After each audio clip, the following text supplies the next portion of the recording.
What's up, guys? Today we're back and we're talking the Sera Surfer. Yes, this is one of the most dominant cards in the game. It's still a top tier 1 deck, and it's the deck that I decided to play this weekend on Mojo World and things like that. But honestly, this deck has just been good throughout, and we're going to discuss why it's good even on bad location days and things like that, and everything that this deck has to offer, so you can kind of understand why it's a tier 1 deck. And let's just break down Surfer, let's break down this deck list, and let's discuss really why this deck is so powerful, and then we'll show off some gameplay of some of the wonderful things that this deck is capable of, and the ability of climbing with it is so easy and difficult all the more. So let's take a look at this one.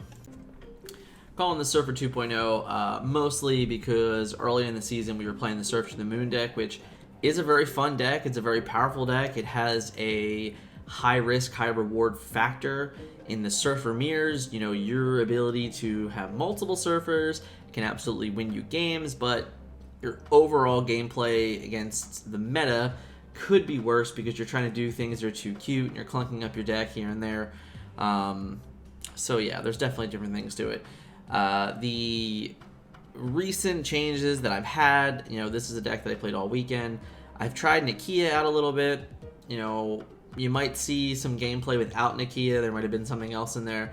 I really just wanted to give Nakia a try and see if that buff to her made her feel any better. She's been fine. I don't think she's a make or break in this list at all. I think for the most part, her and probably the Scorpion and the Iceman are the most debatable cards in this list. Those three. The other 9, I think, for this particular, like the Sera version, I think the other 9 are almost mandatory. You can't play this deck without Brood. Just don't bother. Maximus is kind of the same. The Juggernaut and Storm combo is kind of the same. The Cosmos is another one. Like, yes, maybe you can debate it, but honestly, it's very powerful when you're ahead in the mirror. You're able to get off your Surfer and then prevent your opponent from doing their Surfer, which is like just absolutely game altering. Everything about this list is great. It's very straightforward, and I wanted to discuss the differences of the locations. That so many decks in the game have really bad locations. And honestly, this deck only has 1 or 2. Sanctum is not a great location because we have no way to get anything over there.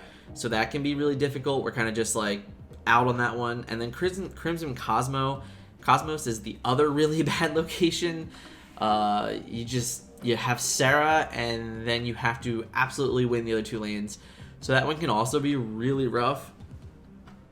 And yeah, there's things that you could do to attempt to avoid it, but the truth is that even though they're both common locations, it's 2 locations of the 150 plus locations that are in the game. So the odds of you saying them, you're very likely just going to retreat in those games, and that's fine. And you kind of just have to accept that that's it. Whereas let's just use Galactus as an example. Like, Galactus has so many bad locations.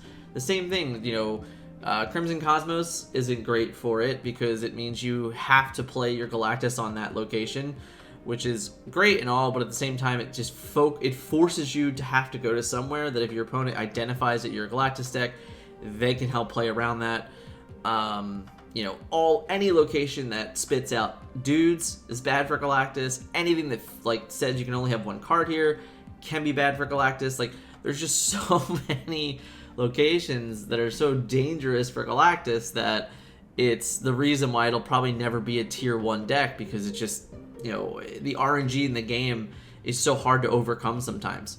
Surfer is the opposite, where it's those 2 locations, maybe there's a third or a fourth, maybe, but honestly it's really just those 2 locations that absolutely cut it off because you don't have any way to play it. But your deck is great into Brood, or is great into Luke's Bar. Your deck is great into Death's Domain. Like, these decks that just cannot even play on those locations, you can still play on them. And on top of that, sometimes you get your cards back, you get to buff everything, you get to do these wild and crazy things on locations that your opponent just can't even interact with whatsoever.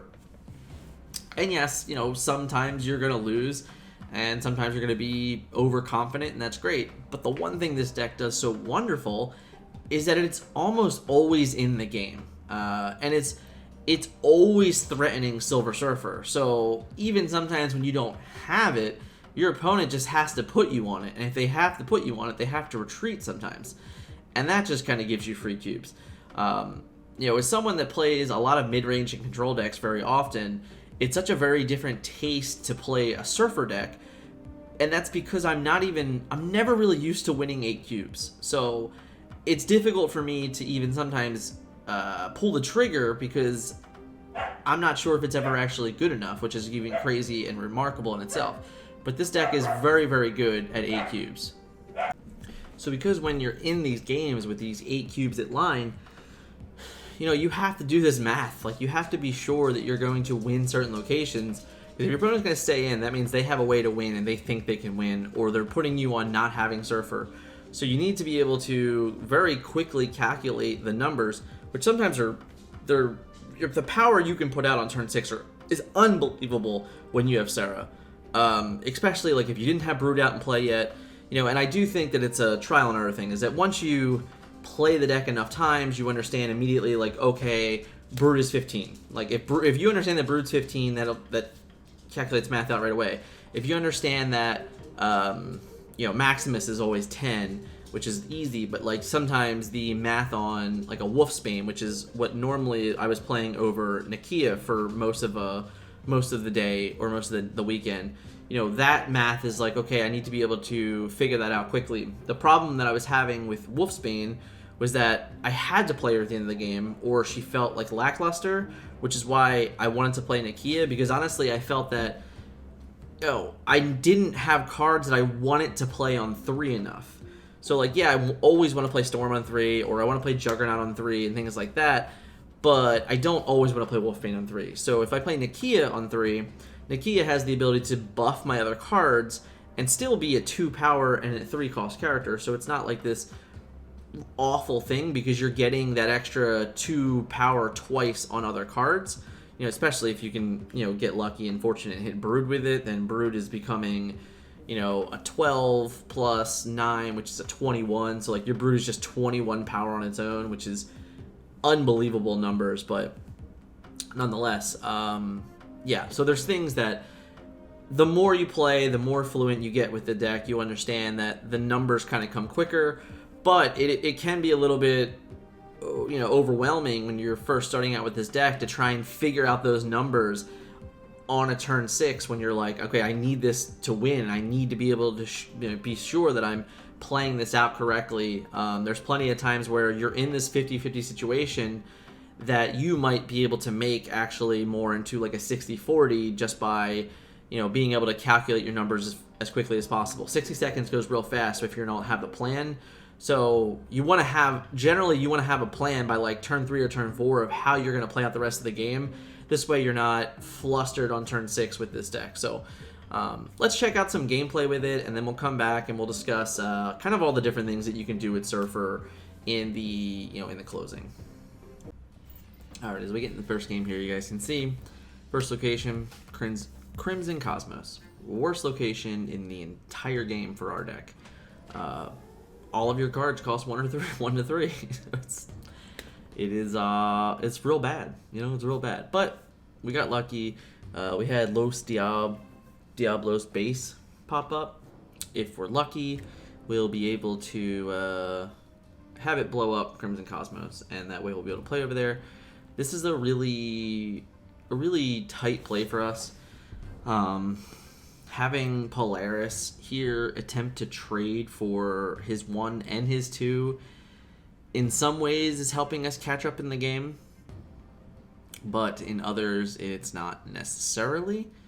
So, this is like really difficult decision here as we're trying to go through, but, he ends up playing Hood over here too, plays an Ant-Man, so yes, the Hood created the Demon, but we end up getting a quote 3 for 1 here, but he was going to sacrifice his own cards anyway, but we got rid of the Angela also, so it just leaves him on an Ant-Man. We get lucky and it hits Crimson Cosmos, so now we can play over there. We have a pretty stellar hand. You know, we have the Rogue to steal the Ant-Man if we want it. We have the Sera next turn. You know, there's just a lot of things going on here. You know, he plays left, which buffs the guy, which is great because we still have Rogue as that as an option. We get to Storm. And then, because of the Storm, you know, it's going to give us some seriously good options. So we're going to snap. And this line of play, I think, takes a little bit of a thought here. You know, we have Killmonger. He snaps back, right? So this, you know, it's pretty great for us. But, like, we have Killmonger in hand. We have Sera. We have Brood. We do not have Surfer. So without Surfer, it does become a little scarce. So, you know, we end up playing Sera mid, which I think is the best. It was just the safety play, basically. You know, it gives our opponent priority, which is important because we have the Killmonger, and the Killmonger is likely the way we're going to win this game. It gives us the extra play in the center, which for 6, which means with Surfer we'll have 9. But we do need to find a way to win the game effectively. And Rogue, I think at first look, looks real great. You can steal some power. You know, we could have Rogue and Brooded on the side and attempted to win both sides. But if our opponent is, you know, an Ultron deck or, you know, any type of deck that finds a way to spread power, this isn't going to be great for us. And I think even like this line looks great because you can buff some cards. But realistically, if we're going to win the game, Killmonger is going to be the way that we win the game. So, you know, I think that this could have been played a couple different ways. There's obviously, I'm running through the math here a bunch. You can see the timer running down. In the end, I think the safest play is Brood right, Killmonger left. Honestly, the safest play was probably just to play Killmonger and Brood right, just in case he played, you know, anything crazy. But he plays into it, which was nice. You know, we have the Brood, we have the Killmonger. And this game is just absolutely over, and our opponent just didn't expect the Killmonger from the priority lane. So we get to just win 8 cubes in this game, which is great for us. It's a pretty big win, and that's just what Surfer does sometimes. Let's take a look at the next game. Alright, so as you see, coming in the game, turn 3 here. We had the Scorpion, turn 2, we have the Juggernaut in turn 3. Our opponent has played nothing to this point. You know, you go through, well, what is my opponent doing? Why haven't I snapped? You know, like I have Sera in my hand, I have Surfer in my hand. You know, we can assume he's a Zabu deck, which misses Zabu on 3, so he's a little behind, but these are the things that can happen now, is that he can still have this ability to, honestly, lock us out of the game here. You know, if he just has this good Surfer Azuri-Man hand, we probably lose. It's probably not a great feeling. He doesn't. He goes double in Mojo World, which is kind of good for us. One of the cards is Sandman. The problem with Sandman is that, and he goes and gets, he Jubilees. So Sandman Jubilee, and the Jubilee obviously misses. The issue with Sandman in general is that I'm ahead in 2 lanes, and he's ahead in 1. I'm going to snap because, you know, I'm doing the math here. He's got 0, 0, 2, 3, and Storm is actually going to give us the ability to win the middle. And I don't think our opponent is expecting that line of play. He doesn't, you know, but even if I had Brood, like Brood would have also won middle here. So this was a bold stay for him, honestly, because he didn't have a lot of outs in the game, you know, and Red Skull, that's great and all, but even Brood over there would have ended up winning that. So, you know, I don't think he calculated it right, but it was a good game for us. Alright, we're coming into the last game here. As you can see, we're on turn 3 again. This deck doesn't do a lot of things very often on turns 2 and 3. So, because of that, there's no reason to start the video that early. Just may as well save the time. But you can see here, you know, we have Surfer, we have Sera, we have Juggernaut.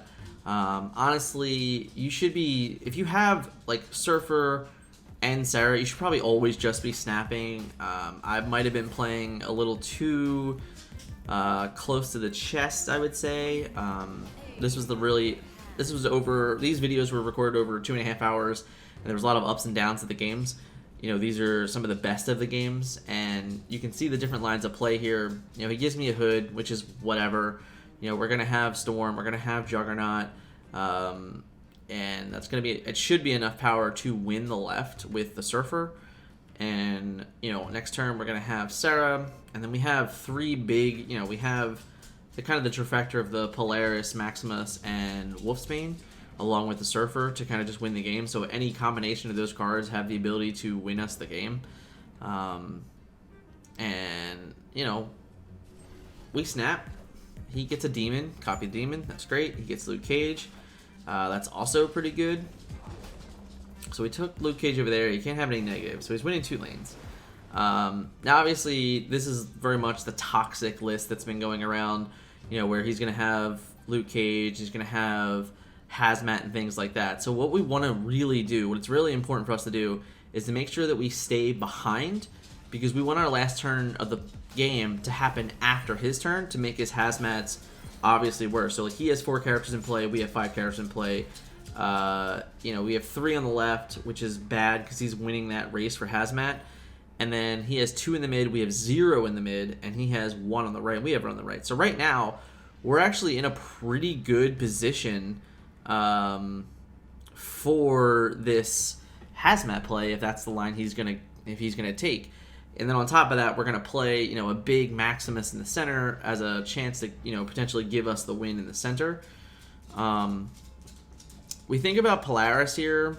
Polaris to move over kind of is a guarantee, because if we move Viper or Demon, it's kind of like a win. But he also has Sera. He has a lot of cheap cards. He's very likely to fill up the lanes, honestly. So we opted against that. But this is what we're talking about here with priority, is that this deck is good with priority, and it's also good when you don't have priority, which is what makes Surfer so very powerful. So he's clearly thinking if he can win the game. I'm going to be honest, I haven't played Brood yet, I haven't played Surfer yet. I had 6 cards in my hand. I can't fathom a reason why he stayed in this game. I don't see how you can think that Carnage is good enough. The Wong is great, I guess, but this double Hazmat, it puts us to -3. But it only puts him to 8 there. This demon puts him to 11. We get to play a bunch of guys over there. We get to Maximus, puts us to 6. And then we get to Surfer, which puts us to 8. But it ties the left, and we get to win by a lot on the right. So, just not great for him there. Let's talk about the closing. Alright, let's talk about closing. Talk about Silver Surfer. You can see right here on the thing, I have 4 different Surfer decks. Like, that's how good Surfer is that, and honestly, there's like 2 more that aren't even on here that I haven't made or created yet. But like, there's 4 right there. So we have, the deck we highlighted at the beginning of the season with Zabu, Zabu Surfing to the Moon. This is all about getting multiple Surfers in the end of the game and being able to just out-Surfer your opponent, basically. Great, fun deck, totally fun to play, has the ability to put out some really ridiculously stupid numbers, right? But we have Negative Surfer. Negative Surfer is, now this has been a decline. I think that this is like an older version. There's definitely different versions of this now, but like, this deck is still relevant, still has the ability to win a lot of games, still has the ability to snap early because they have specific hands that you're looking for. Fluent, great, still great choice, right? Like, this deck still wins plenty of games. We have the Surfer, normal Surfer deck that I was talking to you guys already about, and then we have this Patriot Surfer deck that is also a very great option in the metagame, kind of the same situation, but has different ways to win the game. Sometimes Surfer is good, sometimes Surfer isn't good, and Ultron's good enough with Patriot and things like that. Like, this deck presents lots of ways to win the game as well, which is the craziest and fun thing about it, but it's all, at the end of the day, built around Silver Surfer. This card is phenomenal. It's it's awesome. And it's one of the best cards that they have created so far. It enables so many different archetypes. I don't even have the Move Surfer on here. I don't have the Lockjaw Surfer on here. Like, there's just all of these wonderful things that Surfer is able to create in the game. It's able to give so many different 3-cost cards a lot of love, and share, like, it does so many things really, really well. I truly hope that if you have Surfer, just enjoy playing him. You know, this is a card that, in my opinion, has to be on a watch list.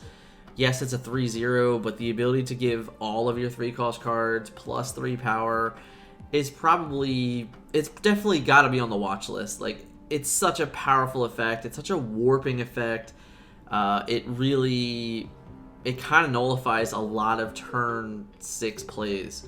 Honestly, like turn 5 and turn 6 plays. When this deck, you know, has the ability to go 1, 2, 3, 4, 5, 6, and just play out what it wants, it's really, really difficult to beat. You know, when your opponent has Sera on 5, it's really difficult to beat. You know, you're really chasing your Sera on 5. So when you're playing against this deck and your opponent has snapped and there's 4 cubes or 8 cubes on the line, you need to be sure that you can beat whatever concoction of Surfer that your opponent can kind of finish the game with. So be very wary. This card is super incredible and super awesome. All of the archetypes have merit and warrant.